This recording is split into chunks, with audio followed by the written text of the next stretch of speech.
মুসলিমদের যে অবক্ষয় হচ্ছে সেটা হলো মাদক পুরা সরলাভ হয়ে গেছে। মাদক যারা নিচ্ছে তারা নিজেরা ধ্বংস হচ্ছে, তাদের ফ্যামিলি ধ্বংস হচ্ছে, সমাজ ধ্বংস হচ্ছে, ইসলাম ধ্বংস হচ্ছে। ইসলামে কঠিনভাবে নিষেধ আছে মাদককে হারাম নিষেধ করা হয়েছে। তাই আমি বলবো, যেহেতু আমরা মুসলিম, এটা একাডেমিক শিক্ষার সাথে সাথে পারিবারিকভাবেও এটা প্রশাসনের সাথে কাঁধে কাঁধ মিলিয়ে আপনারা এই ব্যবস্থা নেবেন। একটা ছেলে যখন বিপদগামী হয়ে যায়, ফ্যামিলির সবাই কিন্তু অল্প অল্প করে বুঝে। তাই আমি বলবো, আপনার ফ্যামিলি ধ্বংস হওয়ার আগে আপনারা নিজেরা সচেতন হন এবং আপনাদের ছেলেদেরকে অসচেতন করুন। আরেকটি কথা হলো যে আমাদের যেভাবে আমরা প্রতিদিনই ওয়াজ শুনতেছি, ইসলামিক কথা শুনতেছি, তবে কতটুকু আমরা আমলে নিচ্ছি সেটাও কিন্তু দেখার বিষয়।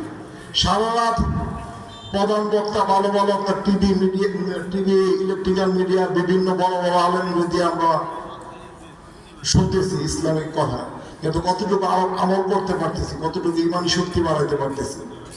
তবে ওইটার দিকেও আপনাদের নজর দিতে হবে, ইমানি শক্তিকে বাড়ানোর জন্য এবং ইসলামকে আঁকড়ে ধরার জন্য। আজকে মিডল ইস্টে যা হচ্ছে,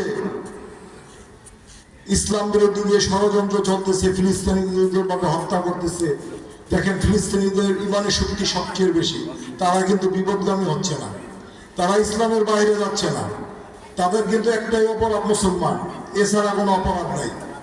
তাই আমরা যে তাদের থেকে অনেক সেফ জোনে থেকেও কিন্তু আমরা সঠিকভাবে ইসলামকে চর্চা করতেছি না।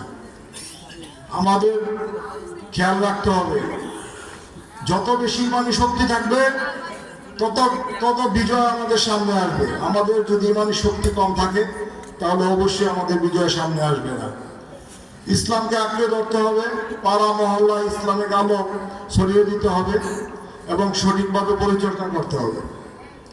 তারপর আরেকটি কথা বলবো, যেহেতু আমি একটি রাজনৈতিক সংগঠনের সাথে জড়িত, আমাদের দেশনেত্রী বেগম খালেদা জিয়া অসুস্থ, দীর্ঘদিন যাবৎ অসুস্থ, কারাবন্দী ছিলেন, অসুস্থ। এখন উনি দেশের বাইরে চিকিৎসার জন্য গেছেন, ওনার জন্য আপনারা দোয়া করবেন। তার পাশাপাশি সোনারগাঁও উপজেলা সম্মানিত সভাপতি আজহারুল ইসলাম মান্নার সাথে সঙ্গে দোয়া করবেন।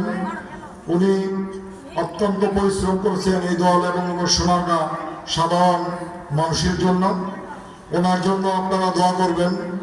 এবং যারা আজকে বিভিন্ন সমস্যায় জর্জরিত আছেন, উনি বিপদে আপদে আমাদের সাথে থাকেন।